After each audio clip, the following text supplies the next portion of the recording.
ଆକାଶବାଣୀ।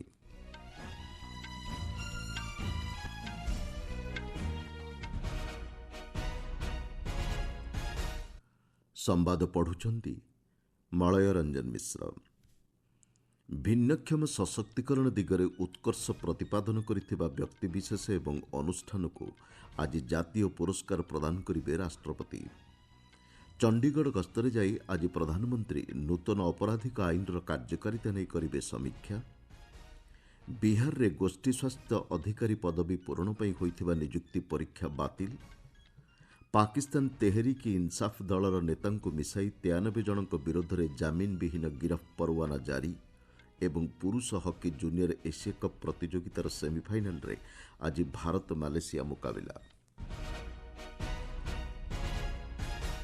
ଆନ୍ତର୍ଜାତିକ ଭିନ୍ନକ୍ଷମ ଦିବସ ଆଜି ପାଳନ କରାଯାଉଛି। ରାଷ୍ଟ୍ରପତି ଦ୍ରୌପଦୀ ମୁର୍ମୁ ଆଜି ନୂଆଦିଲ୍ଲୀଠାରେ ଏହି ଅବସରରେ ଭିନ୍ନକ୍ଷମ ସଶକ୍ତିକରଣ ଦିଗରେ ଉତ୍କର୍ଷ ପ୍ରତିପାଦନ କରିଥିବା ବ୍ୟକ୍ତିବିଶେଷ ଏବଂ ଅନୁଷ୍ଠାନକୁ ଜାତୀୟ ପୁରସ୍କାର ପ୍ରଦାନ କରିବେ। ଏ ସମ୍ପର୍କରେ ସୂଚନା ଦେଇ ସାମାଜିକ ନ୍ୟାୟ ଓ ସଶକ୍ତିକରଣ ମନ୍ତ୍ରୀ ଡକ୍ଟର ବୀରେନ୍ଦ୍ର କୁମାର କହିଛନ୍ତି, ମୋଟ 22 ଜଣ ବ୍ୟକ୍ତି ଏବଂ 11ଟି ଅନୁଷ୍ଠାନକୁ ଏହି ପୁରସ୍କାର ପାଇଁ ମନୋନୀତ କରାଯାଇଛି। ଏହି ଅବସରରେ ଦିବ୍ୟାଙ୍ଗଙ୍କ ଜୀବନ ଅଧିକ ସମୃଦ୍ଧ କରିବା ଲକ୍ଷ୍ୟରେ 16ଟି କଲ୍ୟାଣକାରୀ ପଦକ୍ଷେପର ରାଷ୍ଟ୍ରପତି ଶୁଭାରମ୍ଭ କରିବେ। ସେଗୁଡ଼ିକ ମଧ୍ୟରେ ଅନ୍ତର୍ଭୁକ୍ତିକରଣ, ଉଦ୍ଭାବନ, ପ୍ରଯୁକ୍ତିବିଦ୍ୟାର ବ୍ୟାପକ ଉପଯୋଗ ସଂକ୍ରାନ୍ତ କ୍ଷେତ୍ର ରହିଛି। ଏହିଭଳି ପଦକ୍ଷେପ ଦିବ୍ୟାଙ୍ଗଙ୍କ ସଶକ୍ତିକରଣ ଦିଗରେ ସରକାରଙ୍କ ପ୍ରତିବଦ୍ଧତାକୁ ଦର୍ଶାଉଛି ବୋଲି ସେ କହିଛନ୍ତି। ରାଷ୍ଟ୍ରପତି ଦ୍ରୌପଦୀ ମୁର୍ମୁ ଆଜିଠାରୁ 5 ଦିନିଆ ଓଡ଼ିଶା ଗସ୍ତରେ ଆସୁଛନ୍ତି। ଭୁବନେଶ୍ୱରଠାରେ ପଣ୍ଡିତ ରଘୁନାଥ ମୁର୍ମୁଙ୍କ ନୂତନ ପ୍ରତିମୂର୍ତ୍ତି ଉନ୍ମୋଚନ କରିବା ସହିତ ଆଦିମ ଔୱାର ଜାର୍ପା ଜାହେର ପରିଦର୍ଶନ କରିବାର କାର୍ଯ୍ୟସୂଚୀ ରହିଛି। ପୁରୀ ଶ୍ରୀଜଗନ୍ନାଥ ମନ୍ଦିରରେ ପୂଜାର୍ଚ୍ଚନା କରିବେ।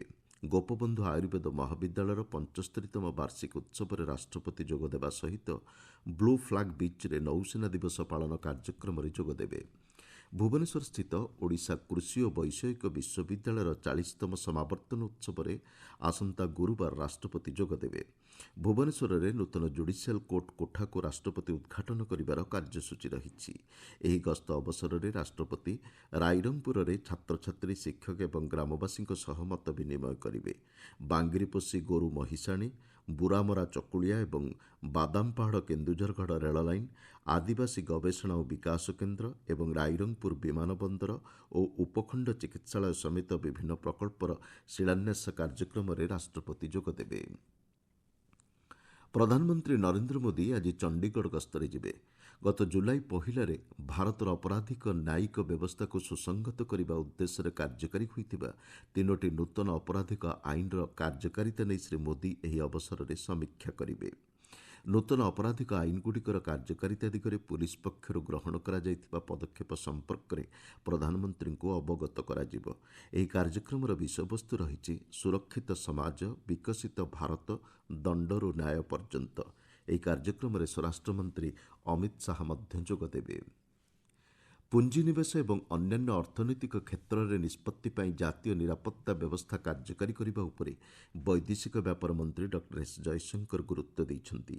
ନୂଆଦିଲ୍ଲୀଠାରେ ଅନୁଷ୍ଠିତ ସିଆଇଆଇ ସହଯୋଗୀ ଶିଖର ସମ୍ମିଳନୀକୁ ସମ୍ବୋଧନ କରି ଡକ୍ଟର ଜୟଶଙ୍କର କହିଛନ୍ତି, ଅର୍ଥନୈତିକ ନିଷ୍ପତ୍ତି ନେବାବେଳେ ନୀତି ପ୍ରଣେତାଙ୍କୁ ଜାତୀୟ ନିରାପତ୍ତା ବ୍ୟବସ୍ଥା ଆଧାରରେ କାର୍ଯ୍ୟ କରିବା ଜରୁରୀ।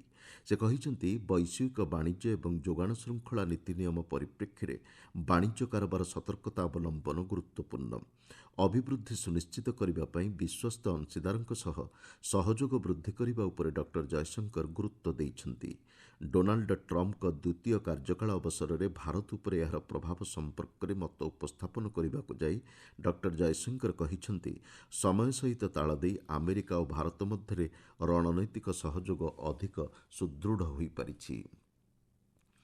ବିହାରରେ 4500 ଗୋଷ୍ଠୀ ସ୍ୱାସ୍ଥ୍ୟ ଅଧିକାରୀ ପଦବୀ ପୂରଣ ପାଇଁ ହୋଇଥିବା ନିଯୁକ୍ତି ପରୀକ୍ଷାକୁ ବାତିଲ କରାଯାଇଛି। ଅନ୍ଲାଇନ୍ ବ୍ୟବସ୍ଥା ମାଧ୍ୟମରେ ଅନୁଷ୍ଠିତ ଏହି ପରୀକ୍ଷାରେ ପ୍ରଶ୍ନପତ୍ର ଲିକ୍ ଏବଂ ଅନିୟମିତତା ଅଭିଯୋଗ ଆଧାରରେ ପରୀକ୍ଷାକୁ ବାତିଲ କରାଯାଇଥିବା ଜଣାପଡ଼ିଛି। ବିହାର ରାଜ୍ୟ ସ୍ୱାସ୍ଥ୍ୟ ସମିତି କହିଛି, ପରୀକ୍ଷାର ପରବର୍ତ୍ତୀ ତାରିଖ ଖୁବ୍ ଶୀଘ୍ର ଘୋଷଣା କରାଯିବ। ସୂଚନାଯୋଗ୍ୟ, ପାଟନାର 12ଟି ପରୀକ୍ଷା କେନ୍ଦ୍ରରେ ଗତ 2 ଦିନ ଧରି ଏହି ପରୀକ୍ଷା ଅନୁଷ୍ଠିତ ହୋଇଥିଲା। ପରୀକ୍ଷା ପ୍ରକ୍ରିୟାରେ ବ୍ୟାପକ ଅନିୟମିତତା ଅଭିଯୋଗ ପରେ ବିହାର ପୁଲିସର ଅର୍ଥନୈତିକ ଅପରାଧ ୟୁନିଟ୍ ପରୀକ୍ଷା କେନ୍ଦ୍ରଗୁଡ଼ିକରେ ଚଢ଼ାଉ କରିଥିଲା। ୟୁନିଟ୍ର ଡିଆଇଜି ଏମ୍ଏସ୍ ଧିଲୋଁ କହିଛନ୍ତି ଏହି ମାମଲାରେ 37 ଜଣଙ୍କୁ ଗିରଫ କରାଯାଇଛି। ଆପଣମାନେ ସମ୍ବାଦ ଶୁଣୁଛନ୍ତି ଆକାଶବାଣୀରୁ। ପାକିସ୍ତାନର ଆତଙ୍କବାଦ ନିରୋଧୀ ଅଦାଲତ ଏଟିସି ପାକିସ୍ତାନ ତେହରିକ୍ ଇନ୍ସାଫ୍ ଦଳର ନେତାଙ୍କୁ ମିଶାଇ 93 ଜଣଙ୍କ ବିରୋଧରେ ଜାମିନ ବିହୀନ ଗିରଫ ପରୱାନା ଜାରି କରିଛି। ସେମାନଙ୍କ ମଧ୍ୟରେ ଦଳର ପ୍ରତିଷ୍ଠାତା ଇମ୍ରାନ୍ ଖାଁ, ତାଙ୍କ ପତ୍ନୀ ବୁଶରା ବିବି, ଖାଇବର ପଖ୍ତୁନ୍ଖା ମୁଖ୍ୟମନ୍ତ୍ରୀ ଅଲି ଅମିନ୍ ଗଣ୍ଡାପୁର ପ୍ରମୁଖ ଅଛନ୍ତି। ଇସଲାମାବାଦର ନିକଟରେ ହୋଇଥିବା ବିକ୍ଷୋଭ ସମୟରେ ହିଂସା ଏବଂ ଦଙ୍ଗା ଅଭିଯୋଗ ଆଧାରରେ ଏହି ଗିରଫ ପରୱାନା ଜାରି କରାଯାଇଛି। ସୂଚନାଯୋଗ୍ୟ, ଦଳ ପକ୍ଷରୁ ଇମ୍ରାନ୍ଙ୍କ ମୁକ୍ତି ଏବଂ ବିଭିନ୍ନ ପ୍ରସଙ୍ଗ ନେଇ ସମ୍ପ୍ରତି ସଂଗଠିତ ବିକ୍ଷୋଭରେ ହିଂସାକାଣ୍ଡରେ ଜଣେ ପୁଲିସ କର୍ମୀ ଏବଂ 3 ଜଣ ପାକିସ୍ତାନ ରେଞ୍ଜର୍ସ ସଦସ୍ୟଙ୍କୁ ମିଶାଇ 6 ଜଣଙ୍କର ମୃତ୍ୟୁ ଘଟିଥିଲା। ପାକିସ୍ତାନ ଆତଙ୍କବାଦ ନିରୋଧୀ ଆଇନ ଏବଂ ଅନ୍ୟାନ୍ୟ ଆଇନ ଆଧାରରେ ଜାମିନ ବିହୀନ ଗିରଫ ପରୱାନା ଜାରି ପାଇଁ ପୁଲିସ ପକ୍ଷରୁ ଆଗତ ମାମଲାକୁ ଏଟିସି ବିଚାରପତି ଗ୍ରହଣ କରିଛନ୍ତି। ଫ୍ରାନ୍ସ ପ୍ରଧାନମନ୍ତ୍ରୀ ମିଚେଲ ବାର୍ନିୟର ସଂସଦରେ ଆସ୍ଥା ଭୋଟର ସମ୍ମୁଖୀନ ହୋଇଛନ୍ତି। ସାମାଜିକ ସୁରକ୍ଷା ବଜେଟ୍ ବିଲ୍ ପାରିତ ପାଇଁ ସ୍ୱତନ୍ତ୍ର କ୍ଷମତା ବ୍ୟବହାର କରିବା ଲାଗି ପ୍ରଧାନମନ୍ତ୍ରୀଙ୍କ ଘୋଷଣା ପରିପ୍ରେକ୍ଷୀରେ ଏହି ଅନାସ୍ଥା ପ୍ରସ୍ତାବ ଆଗତ ହୋଇଛି। ଏହି ବିଲ୍କୁ ପାରିତ କରିବା ପାଇଁ ସଦସ୍ୟଙ୍କର ଭୋଟ୍ ନିଆଯିବ ନାହିଁ ବୋଲି ସେ କହିଛନ୍ତି। ଦକ୍ଷିଣପନ୍ଥୀ ଏବଂ ବାମପନ୍ଥୀ ଦଳଗୁଡ଼ିକ ପ୍ରଧାନମନ୍ତ୍ରୀଙ୍କ ବିରୋଧରେ ଅନାସ୍ଥା ପ୍ରସ୍ତାବ ସପକ୍ଷରେ ଭୋଟ୍ ଦେବେ ବୋଲି ଘୋଷଣା କରିଛନ୍ତି। ଅନ୍ୟପକ୍ଷରେ ଅନାସ୍ଥା ପ୍ରସ୍ତାବକୁ ସମର୍ଥନ ନ କରିବାକୁ ସଂଖ୍ୟାଲଘୁ ସରକାରର ନେତୃତ୍ୱ ନେଉଥିବା ପ୍ରଧାନମନ୍ତ୍ରୀ ବାର୍ନିୟର ସଂସଦ ସଦସ୍ୟଙ୍କୁ ଅନୁରୋଧ କରିଛନ୍ତି। ସିରିଆର ଆଲେପୋ ଏବଂ ଇଦଲିବ୍ରେ ଉତ୍ତରାଞ୍ଚଳରେ ବିଦ୍ରୋହୀ ଗୋଷ୍ଠୀ ବିପକ୍ଷରେ ସେନାର ଅଭିଯାନ ଜୋରଦାର ହୋଇଛି। ସଶସ୍ତ୍ର ବାହିନୀ ଜେନେରାଲ କମାଣ୍ଡ ପକ୍ଷରୁ ଜାରି ବିବୃତ୍ତିରେ କୁହାଯାଇଛି, ରୁଷ ସେନାର ସମର୍ଥନରେ ଆକ୍ରମଣକୁ ଅଧିକ ତୀବ୍ର କରାଯାଇଛି।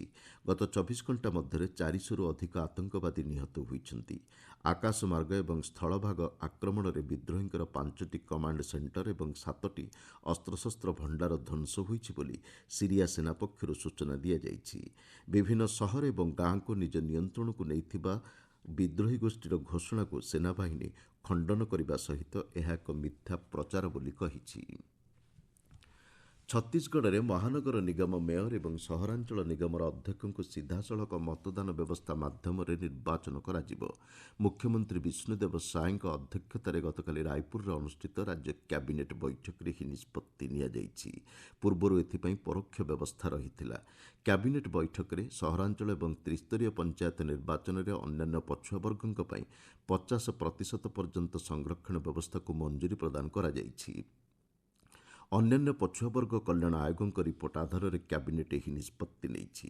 ଏହା ବ୍ୟତୀତ ପର୍ଯ୍ୟଟନ କ୍ଷେତ୍ରକୁ ଶିଳ୍ପର ମାନ୍ୟତା ଦେବାକୁ ମଧ୍ୟ କ୍ୟାବିନେଟ୍ ଅନୁମୋଦନ କରିଥିବା ଜଣାପଡ଼ିଛି।